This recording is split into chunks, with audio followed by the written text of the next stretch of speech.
Hello students. आज हम लोग लेक्चर 8086 का बेसिक चीज़ें जानेंगे। उसमें प्रीवियस 2 लेक्चर में हम लोग उसके बेसिक कंसेप्ट को समझ चुके हैं कि ये 8085 से कैसे डिफरेंट है। साथ ही साथ में इस लेक्चर में हम लोग बात करेंगे कि 8086 में क्या क्या फंक्शन होते हैं। आप लोग जनरल पर्पज़ रजिस्टर के बारे में भी जान चुके हैं कि 8086 में various type general purpose register हैं। ओके फ्रेंड्स, तो आप लोग ये जान चुके हैं कि 8086 में जनरल पर्पज कुछ रजिस्टर होते हैं, एक्यूमुलेटर होता है, इसमें एक स्टेटस सिग्नल होता है, ठीक है। और हम लोग इसके पिन डायग्राम की भी डिटेल स्टडी करेंगे नेक्स्ट लेक्चर में। इस लेक्चर में हम लोग कुछ इससे डिफाइंड टर्म की बात करेंगे कि डिफाइंड टर्म क्या क्या होता है। ओके फ्रेंड्स, तो आइए हम लोग सबसे पहले इस टर्म को लिखते हैं और फिर उसके बाद में हम लोग डिटेल स्टडी करते हैं। ओके, आइए नेक्स्ट हम लोग लिखते हैं क्यू। क्यू मीन्स होता है, क्यू एक प्रकार का आप बफर रजिस्टर मान सकते हैं। क्यू क्या है? बफर रजिस्टर है। Okay friends, buffer register means क्या करते हैं कि हम लोग उसको लेबलिंग करके डेटा को रखने के काम में हम लोग क्यू यूज करते हैं। ठीक है फ्रेंड्स, क्यू का कहने का मतलब आप लोग स्टोरेज रजिस्टर भी बोल सकते हैं या फिर स्टोर रूम भी बोल सकते हैं। जैसे आपके घर में अनाज है, ठीक है, तो अनाज को आप लोग क्या करते हैं, स्टोर रूम में रखे रहते हैं। जैसे कोई भी अनाज है, सपोज कीजिए आप लोग कुकिंग करने जा रहे हैं, फूड का कुकिंग करने जा रहे हैं, खाना बनाने जा रहे हैं, तो आप लोग क्या करते हैं, स्टोर रूम से अनाज निकालते हैं। ऐसा तो है नहीं कि उसी टाइम धान काटते हैं, फिर उसको चावल को फिर से आप लोग उसे धान से चावल बनाते हैं, फिर चावल बनाकर उसको फिर साफ करते हैं, तब जाके मतलब काम करते हैं। नहीं, आप लोग कुछ वर्किंग है, मतलब हाफ प्रिपेयर्ड मॉडल में उस चीज़ को रख लेते हैं। हाफ प्रिपेयर्ड मॉडल में ये हुआ कि सिर्फ 1 स्टेज बचा हुआ है उसको कार्य करने के लिए। हम लोग आइए इसको दैनिक रियल लाइफ एप्लीकेशन से समझते हैं। ओके फ्रेंड्स, लेट्स हम लोग सपोज कीजिए कि हमें कुकिंग करना है, ठीक है, हमें कुकिंग में राइस बनाना है। ओके फ्रेंड्स, तो जो हमारे पास राइस जब हम बनाएंगे, तो राइस बनाने के लिए हम लोग क्या करते हैं, ऐसा तो है नहीं कि जाएंगे खेत से धान को काट कर लाएंगे, फिर उसको उसके बीज को निकालेंगे एंड नेक्स्ट स्टेज क्या होगी, उसके बाद हम लोग उसको फिर से उससे साफ करेंगे, तब फिर जाकर हम लोग उसे बनाएंगे, तब फिर खाएंगे। नहीं, आप लोग जो ये सभी प्रीवियस स्टेज हैं, मतलब धान को एज ए अनराइप चावल बनाने तक, अनराइप आपको बनाना है, मतलब अध पके, इट मीन्स पका चावल न बनाने तक हम लोग ये स्टेज पहले ही पूरा कर लेते हैं। और जैसे जैसे हमें ज़रूरत पड़ती है खाना बनाने की, कुकिंग करने के लिए, तो हम लोग स्टोर रूम से उस चीज़ को निकाल के फिर अपना भोजन पकाते हैं। ओके फ्रेंड्स, तो सेम ये एनोलॉजी एग्जिस्ट है। इट मीन्स कहने का मतलब ये हुआ कि यही एनोलॉजी हमारे 8086 माइक्रो प्रोसेसर में भी एग्जिस्ट होती है कि जो भी इंस्ट्रक्शन सेट है उसको जिस समय हमें एग्जीक्यूट करना है, उस टाइम हम उससे अपने ट्रांसपोर्टेशन बस से या फिर सिस्टम बस, डेटा बस, एड्रेस बस से और भी कंट्रोल सिग्नल से ट्रांसपोर्ट नहीं करते, बल्कि उसे हम लोग एक Q model, it means Q model के रूप में, स्टोर रूम के रूप में उसे रख लेते हैं। और जैसे जैसे ज़रूरत पड़ती रहती है हम उसको फिर उस पर एग्जीक्यूशन करते रहते हैं। एग्जीक्यूशन करने का मतलब हम लोग जैसे चावल पकाते रहते हैं, जब ज़रूरत पड़ी जितनी चावल की हम लोग चावल पकाते रहते हैं। बार बार हमें धान के खेत में जाने की ज़रूरत नहीं है, ये सब चीज़ों हम लोग पहले ही कर चुके रहते हैं। तो इससे क्या होता है, आपका टाइम की भी मतलब आपको बचत होती है। तो हमें क्या है, हमें अपने प्रोसेसर को स्पीड ही तो देना है। जब स्पीड देना है तो ये सब काम हम पहले ही कर लेते हैं। इसके लिए हमारे पास एक अलग यूनिट होती है, बस इंटरफेस यूनिट। हम आपको प्रीवियस लेक्चर में बता चुके हैं कि एक हमारे पास BIU यूनिट है और एक EU यूनिट है। BIU means bus interface unit. Okay friends, BIU it means bus interface unit, U means execution unit. ठीक है फ्रेंड्स, नोट कर लीजिए इसे, बार बार इसी की ज़रूरत है, execution unit. And BIU means bus interface unit. Okay friends, तो जब भी कोई प्रोग्राम, सपोज कीजिए जब भी आप लोग कोई प्रोग्राम को रन कराना चाहते हैं, इट मीन्स किसी फंक्शन को ऑर्गेनाइज कराना चाहते हैं, प्रोग्राम मीन्स क्या हुआ, फंक्शन हुआ। जैसे आप लोग सपोज कीजिए कोई भी प्रोग्राम बना रहे हैं आप लोग, एडिंग का, सब्ट्रैक्टिंग का, बेसिकली हम इसको ले रहे हैं, एडिंग सब्ट्रैक्टिंग, ये तो मतलब वर्चुअली है ना। अगर हम फिजिकली में कोई चीज़ें ले रहे हैं जो रियल लाइफ से संबंधित है, हम लोग मान लीजिए ट्रैफिकिंग का प्रोग्राम बना रहे हैं कि मान लीजिए कोई बहुत भीड़ भाड़ वाला इलाका है, उसमें हम ट्रैफिक कंट्रोल करने के लिए 8086 माइक्रो प्रोसेसर को यूज कर रहे हैं, तो क्या करेगा, मतलब इंस्ट्रक्शन को फेच करने, उसको प्री फेच कर लेगा। मतलब जो इंस्ट्रक्शन, जैसे सपोज कीजिए आप लोग एक खाली डब्बा बना लेते हैं। ओके फ्रेंड्स, ये आपके पास क्या है, खाली डब्बा है। ओके फ्रेंड्स, इस डब्बे को आप लोग ध्यान से देखिए। इस डब्बे की सहायता से मैं आपको क्यू के बारे में समझाता हूँ। ओके फ्रेंड्स, जैसे सपोज कीजिए कि ये हमारे पास एक एक इंस्ट्रक्शन है। ओके फ्रेंड्स, ये हमारे पास वन इंस्ट्रक्शन है। मतलब one size block is one instruction. It means ये इंस्ट्रक्शन नंबर 1 है, ये 2 है, ये 3 है, नंबरिंग कर दे रहे हैं 1 2 3 4 5 6 7 8 9। ओके फ्रेंड्स, तो जब हम लोग बेसिकली क्या करते हैं, जब हम लोग सिंपली सपोज कीजिए कि सभी इंस्ट्रक्शन के साथ कुछ डेटा है। ओके फ्रेंड्स, कुछ डेटा है, किसी के साथ कोई मेमोरी लोकेशन है, किसी के साथ कोई पोर्ट है। ओके फ्रेंड्स, इन सभी को हम लोग यहाँ पर नोट कर ले रहे हैं। ठीक है, तब आप लोगों को अच्छे वे में कई चीज़ें समझ में आएंगी। ओके फ्रेंड्स, तो मान लीजिए कि इंस्ट्रक्शन नंबर 1 के साथ कोई डेटा है। डेटा के रूप में हम लोग सपोज कीजिए बी डी ले लिए, बी डेटा है, इसको प्रोसेस करना है। ओके फ्रेंड्स, और फिर इसके साथ एक मेमोरी लोकेशन है 002F। ठीक है फ्रेंड्स, है ना। और इसके साथ मान लीजिए कोई पोर्ट है, पोर्ट का एड्रेस 01 है। इसके साथ कोई आउटपुट पोर्ट LCD का है 02 है। और इसके साथ हमारे पास क्या है, एक रजिस्टर है। मान लीजिए रजिस्टर आप AX ले लेते हैं, और इसके साथ एक हमारे पास क्या है, दूसरा रजिस्टर है DX। ओके फ्रेंड्स, और इसके साथ हमारे पास बेसिकली क्या है कि हम लोग अब देखिए सभी चीज़ों तो ले लिए। यहाँ पर हमने क्या लिया, सबसे पहले ये हमारा डेटा है, डेटा पे जिस पे अपडेट करना है। ये देखिए, ये एक्चुअली ये सभी तो डेटा ही डेटा है ना, ऐसा तो है नहीं कि कोई डेटा नहीं है, सब डेटा है, सब पोर्ट है ना।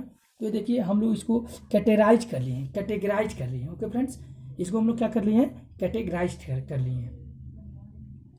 तो अब हम इन्हें सबसे पहले, ये क्या हमारे पास, ये डेटा है, इट मीन्स जिस पे काम करना है। ऑपरेंड आप बोल सकते हैं, ऑपरेंड तो सभी हैं, ऑपरेंड सभी हैं। ऑपरेंड मतलब क्या होता है, आप कोड और ऑपरेंड में आप लोग पहले डिफरेंस समझ चुके हैं कि ऑपरेंड क्या है, आप कोड क्या है। ठीक है, तो हम लोग आते हैं सबसे पहले अपने ऑपरेंड के बारे में। ओके फ्रेंड्स, ओके फ्रेंड्स, हम लोग के पास क्या है, ये सभी ऑपरेंड है। ऑपरेंड में क्या हो सकते हैं, मेमोरी लोकेशन हो सकते हैं, या फिर कोई डेटा हो सकता है, या फिर आपका पोर्ट हो सकता है, इनपुट पोर्ट, आउटपुट पोर्ट, या फिर कोई रजिस्टर ही हो सकता है।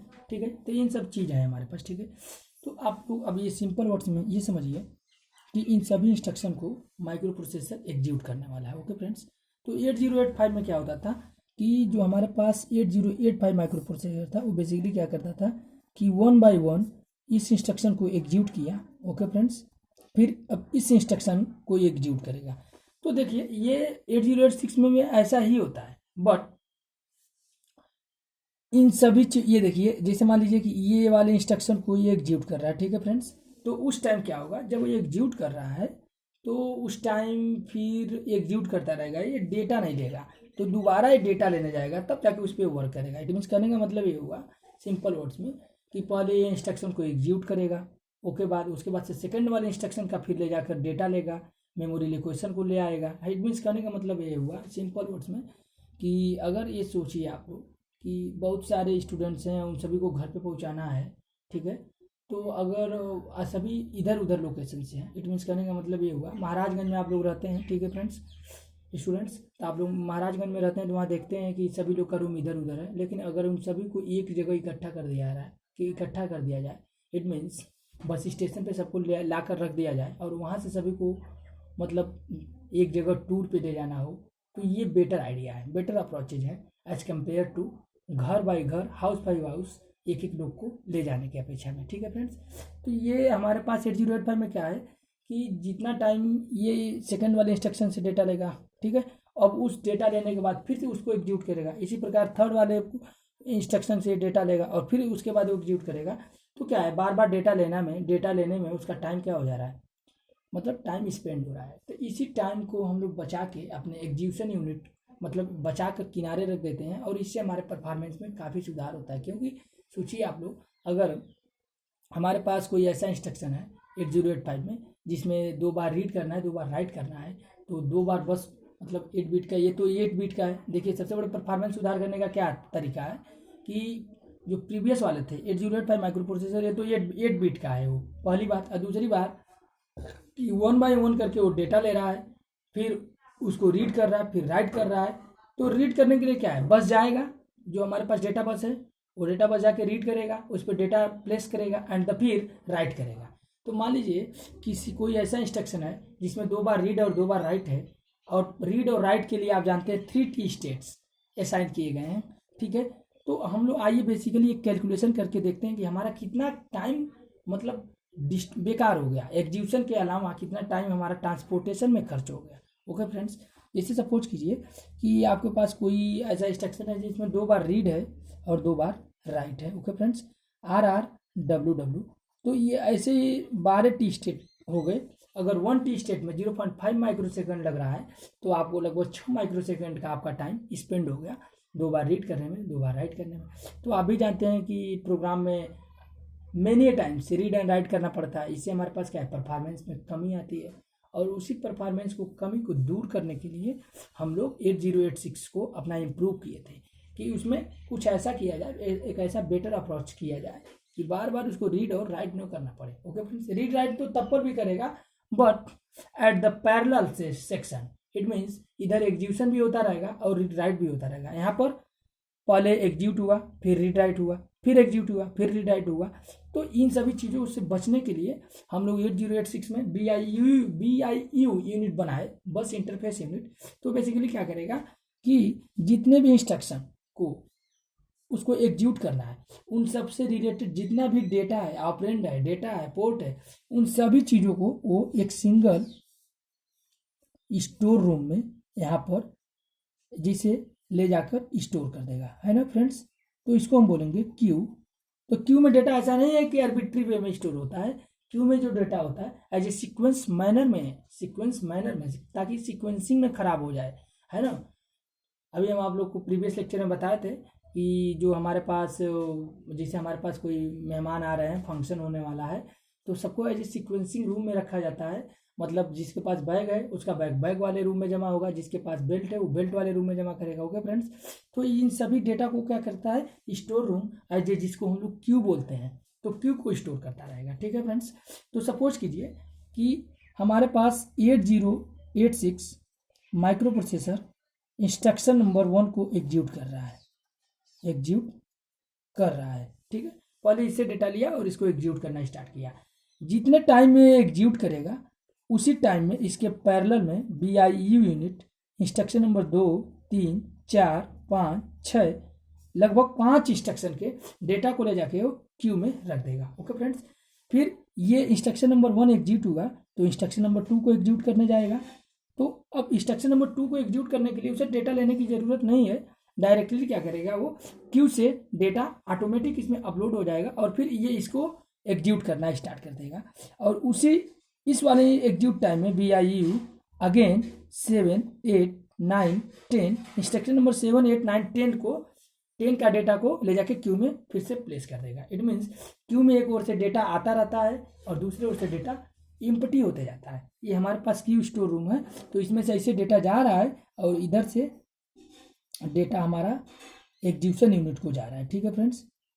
ये दोनों कार्य एक साथ हो रहे हैं। जैसे आप लोग बाइक चलाते हो तो गियर भी अगर ब्रेक लगाना रहता है तो आप लोग ऐसा नहीं है कि सिर्फ ब्रेक लगा लेते हैं, आप लोग क्या करते हैं, क्लच भी उसी साथ में लेते हैं, गियर को भी कम करते हैं एंड फाइनली तब जाकर गाड़ी को रोकते हैं। ओके फ्रेंड्स, तो सेम प्रोसेस एग्जिस्ट हियर। कहने का मतलब क्या है कि इसी के पैरेलल में जो हमारे पास BIU यूनिट है वो क्या करेगा, इंस्ट्रक्शन का आप कोड और उसका डेटा को प्रीफेच कर लेगा। मतलब इंस्ट्रक्शन एग्जीक्यूट होने वाला है उसके पहले ही, अभी इंस्ट्रक्शन एग्जीक्यूट होगा कुछ टाइम बाद, उसके पहले ही वो क्या कर देगा, उसको उसके आप कोड और फिर डेटा को प्रीफेच कर लेगा। मतलब वो इंतजार नहीं करेगा कि एग्जीक्यूट हो जाएगा तब हम फेच करेंगे डेटा का आप कोड और डेटा को, नहीं। मतलब वो एडवांस काम करके एडवांस बुकिंग किया रहता है। इट मीन्स कहने का मतलब ये हुआ कि एडवांस बुकिंग किया रहता है। तो इससे हमारा क्या लाभ हुआ, बेसिकली सबसे बड़ा लाभ हुआ कि हमें जो इलैप्सिंग टाइम है वो इलैप्सिंग टाइम में हम अपना मोर एंड मोर इंस्ट्रक्शन को एग्जीक्यूट कर ले रहे थे। ओके फ्रेंड्स, जैसे आप लोग तुलना इन बातों को ऐसे कंपेरिजन कीजिए कि अगर हमारे पास 8085 माइक्रो प्रोसेसर था तो वो क्या करता था कि हर बार वो लगभग मतलब हर साइकिल में वो 0.61 इंस्ट्रक्शन को एग्जीक्यूट करने में उसका 0.6 माइक्रो सेकेंड, अगर सभी इंस्ट्रक्शन में 2 बार रीड और राइट है तो 6 माइक्रो सेकेंड उसका टाइम क्या होता था, इलैप्स होता था, वेस्ट होता था बार बार डेटा को करने में, ठीक है, डेटा को बार बार रिसीव करने में, ऑपरेंड को आप कोड में बदलने में, ठीक है। तो इन सभी चीज़ों में उसका खर्च होता था। तो ये देखिए, अगर सपोज कीजिए कि ये हमारे पास जो 8085 माइक्रो प्रोसेसर है, पहले मतलब ये 6 माइक्रो सेकेंड का टाइम यूटिलाइज नहीं कर पाता था पर इंस्ट्रक्शन साइकिल में। अब ये पर इंस्ट्रक्शन साइकिल में 6 माइक्रो सेकेंड का टाइम ये यूटिलाइज कर लेगा, इट मीन्स उपयोग कर लेगा, तो मोर नंबर ऑफ इंस्ट्रक्शन परफॉर्म हो जाएंगे। ओके फ्रेंड्स, उतने ही टाइम में, जैसे सपोज कीजिए कि अगर 1 माइक्रो सेकेंड में अगर हमारे पास जो माइक्रो प्रोसेसर है अगर वो 1 इंस्ट्रक्शन को एग्जीक्यूट कर रहा है तो उसी के कंपेरिजन में लगभग 10 इंस्ट्रक्शन को एग्जीक्यूट कर देगा 8086। तो इससे परफॉर्मेंस में लगभग 10 टाइम्स सुधार हुआ। ओके, तो जब परफॉर्मेंस में सुधार हुआ तो स्पीड बढ़ी, लेकिन सर्किट थोड़े कॉम्प्लेक्स हो गए। तो उसी सब कॉम्प्लेक्सिटी और फिर सिंप्लिसिटी, इन सब चीज़ों का तो कुछ मैटर होगा ना। अगर जहाँ पर कोई लाभ है तो कुछ हानि होगा, ऐसा तो है नहीं कि आप मतलब एक ही दिशा में निरंतर आगे बढ़ते चले जाएंगे, नहीं। एक और आपके पास चुनौती है तो दूसरे ओर अवसर भी है, ठीक है ना। जिसके पास चैलेंज है तो अपॉर्चुनिटी भी है। तो same process exist here, this is the law of nature. ये तो प्रकृति का नियम है, जहाँ चैलेंज है वहाँ पर अवसर भी है।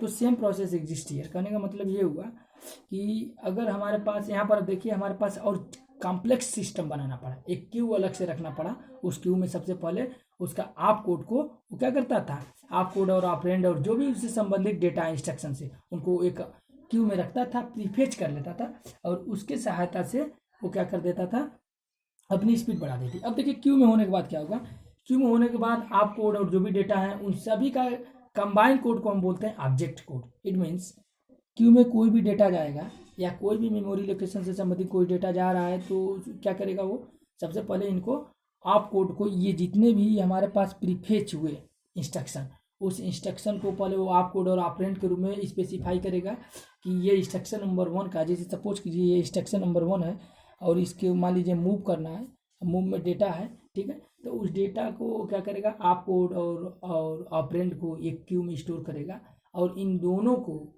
के लिए एक अलग कोड जनरेट करेगा, जिसको हम लोग क्या बोलेंगे, बेसिकली हम लोग सिंपली वर्ड्स में इसको क्या बोल देते हैं, एज ये आपको बोल सकते हैं ऑब्जेक्ट कोड, ठीक है।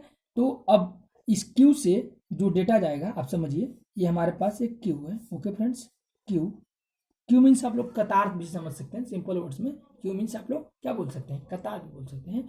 तो इस क्यू से डायरेक्टली अब आप कोड और ऑपरेंड, आप कोड एंड ऑपरेंड, ठीक है, ये बेसिकली ये दोनों जोड़कर, इन दोनों को लेकर एक आपको बना दिया गया है ऑब्जेक्ट कोड।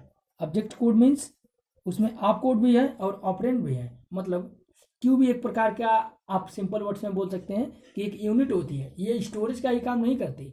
इट मीन्स ये इंस्ट्रक्शन के आप कोड और ऑपरेंड के लिए ये जनरेट करती है आपका बेसिकली ऑब्जेक्ट कोड, और उस ऑब्जेक्ट कोड को रीड करके डायरेक्टली यू जो हमारे पास इंस्ट्रक्शन एग्जीक्यूशन यूनिट है, इंस्ट्रक्शन को एग्जीक्यूट कर देती है। ओके फ्रेंड्स, एग्जीक्यूट कर देती है, ठीक है। अब आप लोग देखिए कि इससे क्या क्या कॉम्प्लेक्सिटी आई। आप लोग सोचिए, अगर सभी लोगों को एक जगह इकट्ठा करना है तो ऐसा तो है नहीं कि वो लोग तुरंत इकट्ठा हो जाएंगे। इकट्ठा होने के लिए जैसे मान लीजिए आप लोगों के पास क्या था कि बस, अगर आपका एक ही बस घूम घूम के सभी के रूम पे जाती और सभी लोगों को लेकर आती तो टाइम अधिक लगता। लेकिन अगर उस बस को हम लोग स्टैंड पे रख दें और सभी लोग क्या करेंगे, एक छोटे साइकिल, इट मीन्स छोटा सिस्टम से, साइकिल से या पैदल या रिक्शा या टेम्पू से आ जाएंगे आप लोग कहाँ पे, बेसिकली बस स्टैंड्स पे। तो देखिए इसके लिए आप लोगों को इतनी कॉम्प्लेक्सिटी बढ़ानी पड़ी, too much number of vehicle use करना पड़ा, too much number of vehicle. वहाँ पर एक ही व्हीकल यूज होती थी तो कॉम्प्लेक्स सिस्टम नहीं था, लेकिन यहाँ पर अनेक व्हीकल आपको यूज करना पड़ा कि कोई स्टूडेंट्स है वो ऑटो की सहायता से आया, कुछ सिंपल रिक्शा की सहायता से आए, कुछ लोग साइकिल से आए, कुछ लोग पैदल ही चल पड़े, ठीक है फ्रेंड्स। तो ये इससे कॉम्प्लेक्सिटी तो हुई, बट हमारे पास क्या है, सबसे बड़ी चीज़ है कि जो सिस्टम डिजाइनर होता है उसके लिए कॉम्प्लेक्सिटी मैटर नहीं रखती, उसके लिए मैटर रखता है परफॉर्मेंस, ठीक है। तो हम लोगों ने परफॉर्मेंस सुधार लिया और कॉम्प्लेक्सिटी को तो हमें बनाना ही है, ठीक है। तो अब उसकी बात हम लोग करते रहेंगे, कॉम्प्लेक्सिटी से कोई मतलब नहीं है। तो ये कहने का मतलब ये है कि उसे अब प्रतीक्षा करने की ज़रूरत नहीं पड़ती थी। एक इंस्ट्रक्शन को एग्जीक्यूट करने के बाद उसे अब क्यू होने से यही लाभ मिला कि अब उसे प्रतीक्षा नहीं, वेट नहीं करना पड़ता था कि एक इंस्ट्रक्शन हो जाए तो फिर नेक्स्ट इंस्ट्रक्शन का ऑपरेंड, ऑपकोड, ये सब चीज़ मिले तब न जाके हम उसको ऑपरेट करें, तब न जाके हम उसको एग्जीक्यूट करें। नहीं, अब इन सभी चीज़ों का जो टाइम इलेप्स हुआ उसको हम लोग बेसिकली इंस्ट्रक्शन को एग्जीक्यूट करने के लिए यूज कर लिए। तो इससे क्या, number of electronic devices, electronics components अधिक हुए, है कि नहीं। तो एक कॉम्प्लेक्सिटी हुई लेकिन स्पीड अच्छी हुई। तो ये था हमारा क्यू का सिस्टम। आई होप कि आप लोग क्यू समझ गए होंगे कि क्यू क्या होता है और क्यू का क्या क्या फंक्शन होता है, ठीक है। तो ये इससे फास्ट स्पीड हो जाती है। क्यू से रहने से क्या लाभ हुआ कि आपकी स्पीड फास्ट हो गई, और आप लोग को करना भी क्या है, स्पीड ही तो फास्ट करना है। तो ये सब प्रोसेस पाइपलाइनिंग कहलाती है। अब हम लोग आ जाते हैं एक लोग छोटे में कि पाइपलाइनिंग का क्या डिफिनीशन है, व्हाट इज पाइपलाइनिंग। अभी तो हम लोगों ने आपको एनालॉजी से बताया, लेकिन अब एग्जैक्ट डिफिनेशन पाइपलाइनिंग की बात करते हैं। देखिए, मैं सोचता हूँ कि कोई भी चीज़ आप लोगों को एक अच्छे मैनर में एनालॉजी से बताने से ये रहता है कि आप लोगों को कोई चीज़ अच्छे से क्लियर हो जाता है, ठीक है। अगर हम इसको एनालॉजी से न बताएं, टेक्निकली वर्ड्स में बताएं, तो आपको समझने में थोड़ी प्रॉब्लम क्रिएट होगी। तो मैं सोचता हूँ कि प्रॉब्लम को आप रियल लाइफ एप्लीकेशन से ही दूर कर सकते हैं, है ना। जो रियल लाइफ एप्लीकेशन में आप लोग देख रहे हैं कि हमारे रियल लाइफ में क्या हो रहा है, उससे आप अगर एनालॉजी करके किसी चीज़ को पढ़ेंगे तो जल्दी सीखेंगे, ठीक है।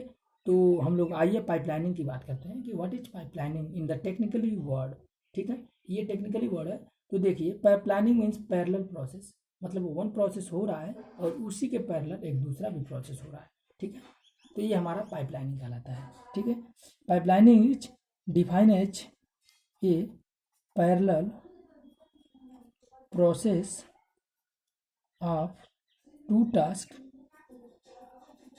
that is dedicated to a project work. It means एक ही प्रोजेक्ट है और उस प्रोजेक्ट में अलग अलग यूनिट काम कर रही हैं एक साथ। ओके फ्रेंड्स, जैसे हमारे पास क्या है कि कोई भी मशीन है, उसमें भी पाइपलाइनिंग का आप लोग सिंपली यूज देख सकते हैं कि सभी पार्ट्स एक साथ काम करते हैं, तभी को जाके वो प्रोग्राम रन होता है। आप लोग फैक्ट्री में ही देख लीजिए, तो फैक्ट्री में भी क्या होता है, ऐसा नहीं है कि एक पार्ट रुका रहेगा उसका इंतजार करता रहेगा, नहीं, सभी जब एक साथ काम करेंगे तभी जाके फास्ट स्पीड होगी। ऐसा नहीं है कि पहले हमारा बॉयलर से पानी खौल गया तब हम उसको जाके फिर एक्सचेंजर में डालेंगे, नहीं, बॉयलर से पानी खौलता भी रहेगा और एक्सचेंजर में भाप जाता भी रहेगा और उसकी सहायता से हम लोग टरबाइन को भी घुमाते रहेंगे और बिजली जनरेट होती रहेगी। ओके फ्रेंड्स, तो ये हो गया पाइपलाइनिंग के बारे में। आप लोग बेसिक समझ गए होंगे कि पाइपलाइनिंग क्या है। अब हम लोग इसके नेक्स्ट लेक्चर में जनरल पर्पज रजिस्टर और उसके एड्रेसिंग, इन सभी चीज़ों का मतलब देखेंगे कि जनरल पर्पज रजिस्टर क्या है, फिर इस 8086 का जनरल पर्पज रजिस्टर क्या है, उसकी बेसिक्स क्या है, उनकी क्या क्या डिफिनीशन है, उनकी मेमोरी एड्रेस क्या है। आपको पता है कि इसमें 20 बिट का एड्रेस बस होता है, 20 बिट एड्रेस बस। तो 20 बिट के एड्रेस बस के लिए उसे हमें हेक्साडेसिमल में 5 डिजिट कम से कम यूज करेंगे। तो फ्रेंड्स, जैसे हमारे पास 16 बिट जब एड्रेस होता था तो उसको हेक्साडेसिमल में 4 डिजिट से आपको डिनोट करते थे, तो यहाँ पर 5 डिजिट से डिनोट करेंगे। बट हमारे पास जो रजिस्टर हैं फ्रेंड्स, अब देखिए प्रीफेच यूनिट के बारे में हम आपको नहीं बताएं, ये बेसिकली 6 बाइट की होती है। मतलब एक टाइम में ये कितना स्टोर कर सकता है, 3 वर्ड को स्टोर कर सकता है। 6 बाइट मीन्स हमारे पास सपोज कीजिए ये टोटल 6 बाइट का है। ओके फ्रेंड्स, मतलब 8 बिट 8 बिट 8 बिट 8 बिट, ठीक है, 8 बिट 8 बिट 6 हुआ, नहीं हुआ, एक और इधर कर लेना है 8 बिट। तो टोटल ये 6 बाइट का होता है। 6 बाइट मीन्स लगभग 48 बिट। हमारे पास जो 8086 का वर्ड साइज देखिए, मैं नहीं बता पाया था प्रीवियस लेक्चर में। वर्ड साइज का मतलब ये हुआ कि जितना बड़ा आपका डेटा बस है वही आपकी वर्ड साइज है। 80 के लिए क्या है, आपके पास डेटा बस 8 बिट का है तो उसकी वर्ड साइज 1 बाइट है, इट मीन्स 8 बिट है। यहाँ पर क्या है कि हमारे पास बेसिकली कि 3 वर्ड्स का मतलब कहने का मतलब ये हुआ कि 2 बाइट का हमारे पास यहाँ पर डेटा बस है। तो ये प्रीफेच यूनिट में क्या हो जाएगा, 3 वर्ड को ये स्टोर करेगा। ऐसा नहीं है कि हम तो इतना अधिक दिखा दिए थे ना, बट इतना नहीं हो पाएगा ना, इसके लिए भी स्टोरेज प्रॉब्लम क्रिएट होगी। ये तो हमें एज एनालॉजी के रूप में दिखाए थे कि 10 इंस्ट्रक्शन को स्टोर किए हुआ, नहीं, ये बेसिकली 3 वर्ड अपकमिंग। जैसे मान लीजिए कि इंस्ट्रक्शन नंबर 1 को एग्जीक्यूट कर रहा है तो 2, 3 और 4 इंस्ट्रक्शन, 3 इंस्ट्रक्शन एडवांस ये स्टोर करके रखा रहता है। जैसे ही 2 के एग्जीक्यूट करने गया तो फिर नेक्स्ट 3, मतलब 3 इसमें हायर वैल्यू प्लेस्ड होते हैं। ठीक है फ्रेंड्स, तो ये आपका हो गया इंस्ट्रक्शन बाइट।